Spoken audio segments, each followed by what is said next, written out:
stepping up with the gang up. We stepping up with our rest up. Real niggas, not a I'm Meerhof Morutloa. I'm from Thabang, a township near Rustenburg. I am currently 19 years old, and I was a learner at Meerhof School for 13 years. A hospital that was converted into a school that caters for children with different disabilities after World War II more than 80 years ago.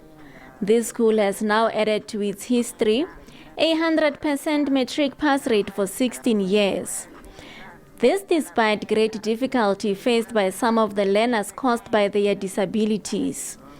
Oleboheng Munso from Thabang outside Rustenburg, a top achiever of the special schools in the 2024 matric results in the Northwest, who has already begun to pursue his dream of a music career, had a tough time to catch up after he missed Term 2 examinations due to illness. I had to rewrite the exams that I didn't write. And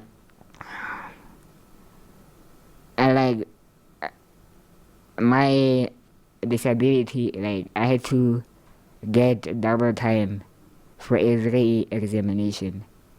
I had to get time to go to the bathroom, time to eat and stuff like that, because sometimes I would run out of energy and I would feel weak sometimes. But I still managed to finish my exams. Mental health and physical exhaustion of family caregiving are some of the challenges that come with raising a child living with a disability. However, Monso's family has never doubted his capabilities. I knew Oleboheng was going to make it, so I was not surprised about the results. So I believed in him ever since I took a challenge of raising a child like Oleboheng. So I had a challenge, but I believe that it's God's blessings. Sometimes God wants to see how far can you take the challenges given you. That's why it wasn't difficult for me to raise Oleboheng. So I want every mom out there to stand up for a child, because we cannot hold a child's future because of the way he looks or the way she looks. One of the learners had to write her final exam at a health facility after she fell ill and got admitted during exam period.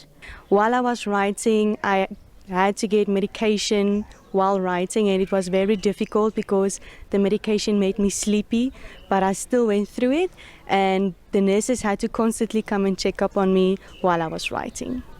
Because I didn't want to disappoint myself by knowing I had to wait another year to finish it, and I just wanted to do it. I felt like I can do it, and I did it. An educational psychologist at Meerhof School says learners living with disability have resilience. Children born with such difficulties, they are born with resilience.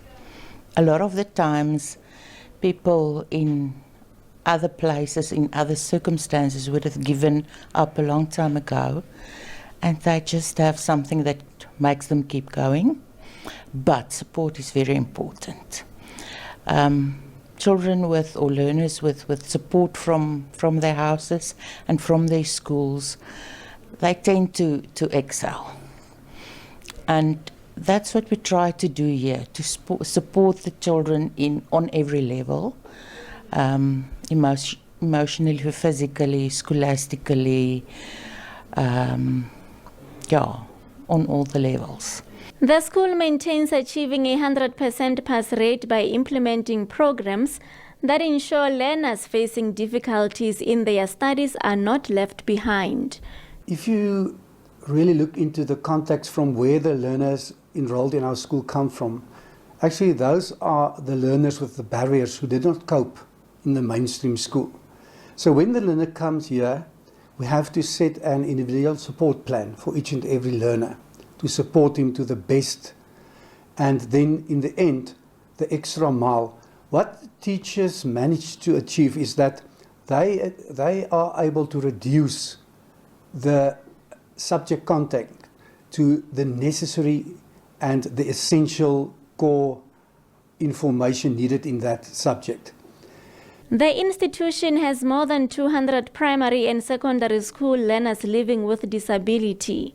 Some learners are accommodated at the school hostel, while others are transported by a school bus. Thabang Morutloa, SABC News, Hartbeespoort Dam near Brits.